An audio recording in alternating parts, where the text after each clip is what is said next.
എന്താ മാഷേ, എന്താ പ്രശ്നം? അപ്പോൾ ഇയാൾ ഈ നാട്ടിലൊന്നും അല്ലേ?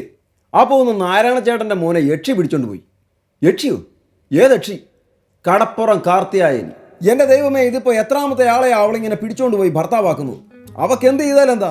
ആ ആനപ്പാറയിലെ അച്ചമ്മയും അവരുടെ ഗുണ്ടകളും ഉണ്ടല്ലോ സഹായത്തിന്. ആ അഹങ്കാരം അവക്ക്. ഒക്കെ ഇന്നത്തോടെ തീരും. നാരായണച്ചേട്ടൻ പോണതേ 500 ആനെ കാണാനാ. 500 ആനെ കാണാനും. ആ അതെ, എന്നാ ഇന്നെന്തെങ്കിലും നടക്കും. 500 വന്നപ്പോൾ എന്തെങ്കിലും അല്ല നടന്നത്. മലയാള സിനിമയുടെ കളക്ഷൻ റെക്കോർഡുകൾ തിരുത്തി കുറിക്കപ്പെട്ടു. ജനം തിയേറ്ററിലേക്ക് ആർത്തിരമ്പി കയറി വീണ്ടും വീണ്ടും ആ പടം കണ്ടു. തിരുവനന്തപുരം ശ്രീകുമാർ തിയേറ്ററിൽ 400-ൽ പരം ദിവസം ആ സിനിമ അടുപ്പിച്ചോടി. മലയാള സിനിമയുടെ ചരിത്രത്തിൽ അതിന് മുമ്പോ അതിന് പിമ്പോ അങ്ങനെ ഒരു ചരിത്രം ഉണ്ടായിട്ടില്ല. ഇനിയോട്ട് ഉണ്ടാകാനും സാധ്യത കുറവാണ്. നാടകാചാര്യനായ എൻ എൻ പിള്ളയായിരുന്നല്ലോ 500 ആനായി വന്നത്. എൻ എൻ പിള്ള സാർ ഒരുപാട് നാടകങ്ങൾ എഴുതിയിട്ടുണ്ട്. പക്ഷേ അദ്ദേഹം നാടകങ്ങളെക്കുറിച്ച് എഴുതിയ ഒരു പഠന ഗ്രന്ഥമുണ്ട്, നാടക ദർപ്പണം.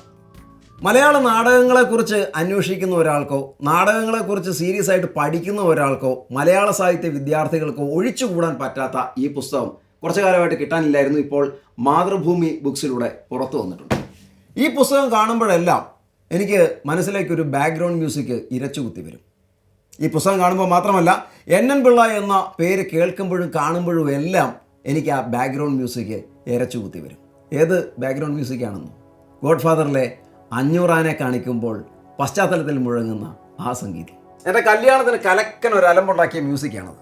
കല്യാണം ശകലം വിപ്ലവമായിരുന്നു. ഹിന്ദുവും ക്രിസ്ത്യാനിയും കൂടെ ഒന്നിക്കുന്ന ഹിന്ദുസ്ഥാനി കല്യാണം ആയതുകൊണ്ട് വീട്ടിലൊക്കെ ഇത്തിരി പൊട്ടലും ചീറ്റലും ഉണ്ടായിരുന്നു. എൻ്റെ അച്ഛൻ കല്യാണത്തിന് വരത്തില്ലെന്ന് ആദ്യം തന്നെ പറഞ്ഞു. അച്ഛൻ കല്യാണത്തിന് വരുന്നില്ലെന്ന് വെച്ചിട്ട് കൂട്ടുകാരെ വിളിക്കാതിരിക്കാൻ പറ്റത്തില്ലല്ലോ. പക്ഷേ കല്യാണക്കുറി അച്ചടിക്കാൻ കയ്യിലധികം പൈസ ഉണ്ടായിരുന്നില്ല. അതുകൊണ്ട് പഠിച്ചിരുന്ന കോളേജിൻ്റെ ബാക്കിൽ പണ്ട് സംഘടനാ പ്രവർത്തന കാലത്ത് എഴുതിയിരുന്നത് പോലെ ഒരു പോസ്റ്റർ അങ്ങോട്ട് എഴുതി വെച്ചു. സുഹൃത്തെ, കല്യാണമാണ്, വധു പഴയ കാമുകി ദീപ്തി തന്നെയാണ്. പോസ്റ്റർ ഹിറ്റായി, പത്രക്കാർ വന്നു, ഫോട്ടോ എടുത്തു, പത്രത്തിലൂടെ നാട്ടുകാർ മുഴുവൻ അതറിഞ്ഞു. കല്യാണക്കുറിയുടെ ഇരട്ടി എഫക്റ്റായി ആ പോസ്റ്റർ. അങ്ങനെ വിളിച്ചവരും വിളിക്കാത്തവരുമായി കൂട്ടുകാർ മുഴുവനും പാലാ ലയൺസ് ക്ലബ്ബിൽ എത്തിച്ചേർന്നു. കാരണവർ മാത്രം വരത്തില്ല എന്നിങ്ങനെ പിടിവാശിയിൽ നിൽക്കുന്നു. മതപരമായിട്ടുള്ള ചടങ്ങുകളോ മുഹൂർത്തമോ ഒന്നും ഇല്ലാത്തതുകൊണ്ട് കൂട്ടുകാരെല്ലാം വന്നു കഴിഞ്ഞാൽ ഒരു മൂടുണ്ടാകുമ്പോൾ അങ്ങോട്ട് കെട്ടാവുന്നുള്ളതായിരുന്നു പ്ലാൻ. അങ്ങനെ മൂടുണ്ടായി വന്നപ്പോഴാണ് പെട്ടെന്നൊരു വിവരം അറിയുന്നത്, വരത്തില്ല എന്ന് പറയുന്ന അച്ഛൻ വരുന്നുണ്ട്. സാമ്പത്തികമായിട്ട് ആ കാലത്ത് പൊട്ടിപ്പാളീസായിട്ട് നിന്നിരുന്ന എൻ്റെ അച്ഛനെ അച്ഛൻ്റെ കൂട്ടുകാരെല്ലാം കൂടെ രാജകീയമായിട്ട് ഒരു ബെൻസ് കാറിൽ കൊണ്ടുവന്ന് വേദിയിലേക്ക് ഇറക്കി. അങ്ങനെ പുള്ളിക്കാരൻ വന്നിറങ്ങുമ്പോൾ ഇന്നത്തെ സംവിധായകൻ ആഷിഖ് കപൂർ അടക്കം കോളേജിൽ പഠിച്ച കൂട്ടുകാരെല്ലാം നിരന്നങ്ങനെ നിൽപ്പുണ്ട്. രംഗത്തിനൊരു കൊഴുപ്പ് കിട്ടാൻ വേണ്ടിയിട്ട് അവരെല്ലാം കൂടെ കോറസായിട്ട് വായും കൊണ്ട് ഒരു ബാക്ക്ഗ്രൗണ്ട് മ്യൂസിക് ഇട്ടു. ടടടടങ് ടടങ് ടടങ് 500 ആൻ്റെ മ്യൂസിക്. അച്ഛനത് അത്ര സൂചിച്ചില്ല. പുള്ളി ചെറഞ്ഞൊന്ന് നോക്കി. എന്നിട്ട് മുണ്ടിൻ്റെ കോന്തലയൊന്ന് പൊക്കിപ്പിടിച്ചിട്ട് നേരെ വേദിയിലേക്ക്, കല്യാണത്തിൻ്റെ സ്റ്റേജിലേക്ക് അങ്ങ് കയറി. ഞങ്ങൾ ഒരു പുഷ്പഹാരം അങ്ങോട്ടിടുന്നു, ഒരു പുഷ്പഹാരം ഇങ്ങോട്ടിടുന്നു. ഉടനെ നമ്മുടെ സുഹൃത്തുക്കളെല്ലാവരും കൂടെ വിപ്ലവ മുദ്രാവാക്യം മുഴക്കി.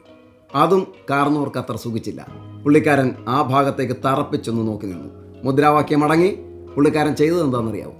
അങ്ങനെ ഗോഡ് ഫാദറിൻ്റെ മ്യൂസിക് കേട്ടപ്പോൾ മുതലുള്ള കലിപ്പ് തീർത്ത് അദ്ദേഹം എൻ്റെ കൂട്ടുകാരെ നോക്കി അറഞ്ഞങ്ങ് കൂവി.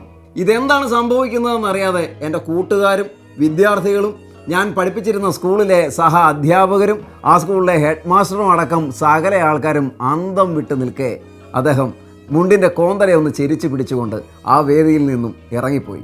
എങ്ങോട്ടാണെന്നോ? പുള്ളിക്കാരൻ്റെ പഴയ കൂട്ടുകാരനായിരുന്ന മണർകാട് പാപ്പൻ ചേട്ടൻ്റെ മക്കൾ നടത്തുന്ന മഹാറാണി ബാറിലേക്ക്.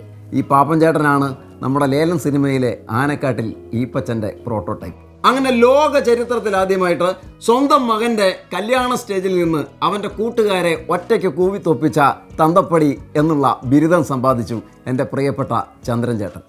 ബെസ്റ്റ് അച്ഛനല്ലേ?